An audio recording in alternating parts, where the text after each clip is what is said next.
Hello అండి. నేను మీ advocate Lokesh Reddy. ఈ రోజుల్లో ముఖ్యంగా ఫ్యామిలీ కోర్ట్‌లలో చూసినట్లయితే చాలా లిటిగేషన్స్ అనేవి పెండింగ్ ఉంటున్నాయి.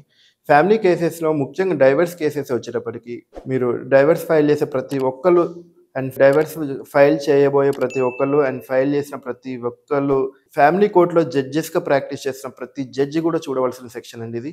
21(b) HM act. దానిలో ఏంటంటే ఈవెన్ అడ్వకేట్స్ కూడా కోర్ట్‌లో ఫైల్ చేసేటప్పుడు డైవర్స్ కేస్ ఫైల్ చేసేటప్పుడే 21(b) అనే ఒక సెక్షన్ తోటి ఒక ఐఏ వేసి దాంతో పాటు ఒక ఔట్ ఆఫ్ ఆర్డర్‌తో మనం ఈ డైవర్స్ కేస్ ఫైల్ చేసుకోవటం వల్ల case day by day trial జరిగి మనకి కేసు ఇరుపక్షాలు కోర్టుకి వచ్చిన తర్వాత అక్కడి నుంచి ఒక 6 మంత్స్‌లో కేసు డిస్పోజ్ అయ్యే అవకాశం ఉంటుంది. సో 21(b) అనే సెక్షన్‌లో క్లియర్‌గా ఉంటుందండి.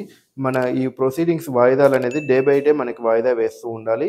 ఒకవేళ లాంగ్ డేట్ ఇచ్చినట్లయితే జడ్జి గారు ఎందుకు లాంగ్ డేట్ ఇవ్వవలసి వచ్చిందో ఆ రీజన్‌ని డాకెట్ మీద క్లియర్‌గా మెన్షన్ చేయవలసిన అవసరం ఉంది. మీరు ఆల్రెడీ కేస్ ఫైల్ చేసి ఒక 1, 2 ఇయర్స్ అయ్యి ఉంటే గనక ఆ సెక్షన్‌ని ఒక్కసారి అడ్వకేట్ గారికి చూపించండి. చూపించి వీలైతే జడ్జి గారికి చూపించి అడగండి. 21(b) ప్రకారం నా కేసు ఇంత త్వరగా డిస్పోజ్ అవ్వాలి కదా! నాకు ఎందుకు డిలే అవుతుంది? చట్టంలో క్లియర్‌గా యాక్ట్‌లోనే ఉన్నప్పుడు ఈ 2, 3 సంవత్సరాలు ఈ కేసెస్ నడవటం ఏంటి అని ఒక్కసారి మీరు ఆలోచించవలసిన అవసరం ఉంది.